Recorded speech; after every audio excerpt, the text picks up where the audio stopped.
हम सब जानते हैं कि इंडिया में क्रिकेट सिर्फ एक खेल नहीं है, ये तो एक धर्म है, एक ऐसा जुनून जो हमारी धड़कनों में बसता है, हमारी सांसों में घुल जाता है। लेकिन जरा सोचिए, क्या हो अगर यही जुनून मौत के बाद भी जिंदा रहे। चलिए आज क्रिकेट के मैदान से जुड़ी कुछ ऐसी ही अनसुनी और सच कहूँ तो रोंगटे खड़े कर देने वाली कहानियों के अंधेरे में झांकते हैं। तो हमारी पहली कहानी है 15 साल के रोहन की। उसकी आंखों में बस एक ही सपना था, एक बड़ा क्रिकेटर बनने का। लेकिन घर की हालत ठीक नहीं थी और गरीबी के वजह से ना उसके सपने वो धीरे धीरे टूट रहे थे। वो उम्मीद खो रहा था। फिर एक शाम जब रोहन बिल्कुल थका हारा मैदान से लौट रहा था ना, तो एक अनजान शख्स उसके सामने आ गया। उसने अपना नाम बताया, राजवीर सिंह, और कहा कि उसने रोहन का टैलेंट देख लिया है। और फिर उसने रोहन को वो चीज ऑफर की जिसकी उसे उस वक्त सबसे ज्यादा जरूरत थी, एक कोच। और बस अगले 9 महीनों में तो रोहन की दुनिया ही बदल गई। हर सुबह ठीक 5 बजे राजवीर उसे ट्रेनिंग देने पहुंच जाते। ज्यादा कुछ बोलते नहीं थे, बस खामोशी से रोहन के गेम को निखारते रहे। और नतीजा कमाल का, रोहन के खेल में एक जबरदस्त सुधार आया। तो एक दिन प्रैक्टिस चल रही थी, सब कुछ नॉर्मल था और उसकी तरफ रोहन ने पूरी ताकत लगाकर एक शॉट मारा और वो तूफान की रफ्तार से सीधा उसके कोच की तरफ गया। और फिर कुछ ऐसा हुआ जिस पर कोई यकीन ही नहीं कर सकता। वो गेंद राजवीर के चेहरे के आर पार निकल गई। जी हाँ, सीधी आर पार। बस उसी एक पल में रोहन को समझ आ गया कि यहाँ कुछ बहुत बहुत ज्यादा गड़बड़ है। इसके बाद राजवीर सिंह अचानक गायब हो गए। तो रोहन ने हिम्मत करके कांपते हुए अपनी टीम के साथियों को ये किस्सा सुनाया और उनके चेहरों पर जो खौफ था ना, उसने सब कुछ साफ कर दिया। उन्होंने जो बताया उसे सुनकर तो रोहन के पैरों तले जमीन ही खिसक गई। पता चला कि राजवीर सिंह उसी स्टेट के कोच थे जिनकी ठीक 10 साल पहले इसी मैदान पर सिर में गेंद लगने से मौत हो गई थी। ठीक है, तो एक इंसान का भूतिया एक्सपीरियंस डरावना हो सकता है, बिल्कुल, लेकिन जरा सोचिए क्या हो जब खचाखच भरे स्टेडियम में हजारों लोगों के बीच ऐसी घटनाएं होने लगे। ये बात है 2018 के आईपीएल की।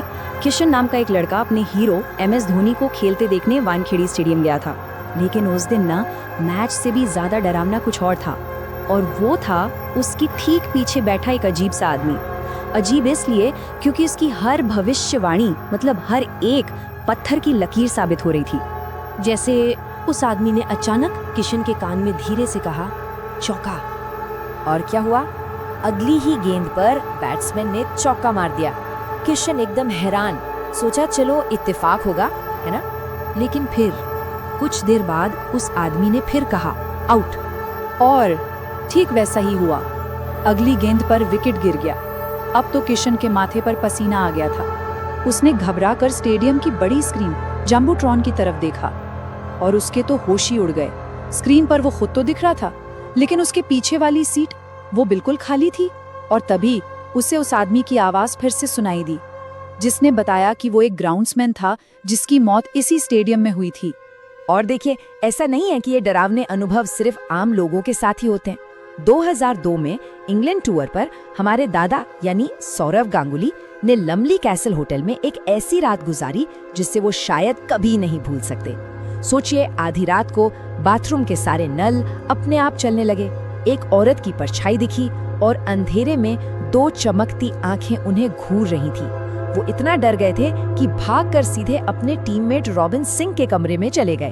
तो चलिए अब चलते हैं एक और भी ज्यादा अंधेरी दुनिया की तरफ, एक ऐसी दुनिया जहां पैरानॉर्मल का सामना होता है क्राइम से। और ये कहानी शायद अब तक की सबसे खौफनाक कहानी है। ये कहानी है 18 साल के मोहित की, जिसने क्रिकेट सट्टेबाजी में पता है कितने, पूरे 4 लाख रुपए गंवा दिए थे।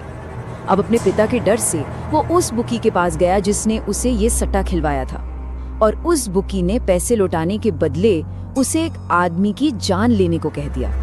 अब मजबूरी में मोहित ने उस आदमी पे हमला तो कर दिया, लेकिन वो बचकर पास की ही एक वीरान टूटी फूटी बिल्डिंग में भाग गया। मोहित जैसे ही उसका पीछा करते हुए अंदर घुसा ना, तो उसका सामना हुआ किसी और ही खौफनाक चीज से। एक बूढ़ा आदमी जिसके कपड़े खून से सने हुए थे, आंखें बिल्ली की तरह एकदम सफेद चमक रही थीं, और वो लंगड़ाते हुए मोहित की तरफ बढ़ने लगा। और आखिर में एक पर्सनल सच्ची कहानी, एक ऐसी कहानी जो इस डर को क्रिकेट के मैदान से निकालकर सीधा हमारे घरों में ले आती है। तो जतिन नाम के एक लड़के ने अपने घर में हुई कुछ बहुत ही अजीब घटनाओं के बारे में बताया। पहली घटना तो जितनी खूबसूरत थी उतनी ही अजीब। हुआ ये कि एक दिन जब वो लोग घर लौटे तो पूरा घर ताजे गुलाबों की खुशबू से महक रहा था। मतलब ऐसा लगा जैसे किसी फूलों के बाजार में आ गए हों। पर मजे की बात ये थी कि घर में एक भी फूल नहीं था। लेकिन जो दूसरी घटना हुई वो बहुत डरावनी थी। एक रात कमरे से एक जोरदार धमाके की आवाज आई। जतिन इतना ज्यादा डर गया कि वो बिस्तर से हिल तक नहीं पाया। उसे ऐसा लगा जैसे उसका शरीर पत्थर का बन गया हो। अगले दिन जब उन्होंने चेक किया ना, तो जो सबूत मिले वो किसी भी लॉजिक से परे थे। खिड़की का शीशा अंदर की तरफ नहीं, बाहर की तरफ टूटा था, जो कि फिजिकली पॉसिबल ही नहीं है। उसके बीच से एक फोन की तार जा रही थी, वो एकदम सही सलामत थी। और सबसे अजीब बात, बाहर टूटे हुए शीशे के ऊपर कई सारे सेफ्टी पिन पड़े हुए थे। मतलब इन सब बातों का कोई मतलब ही नहीं बन रहा था। तो ये कहानियाँ ये हमें सोचने पर मजबूर कर देती हैं, चाहे वो कोई जुनून हो, कोई अधूरा बदला या फिर कोई अनकही कहानी। ऐसा लगता है कि कुछ आत्माएं हमारे बीच ही रह जाती हैं, मैदान पर भी और मैदान के बाहर भी।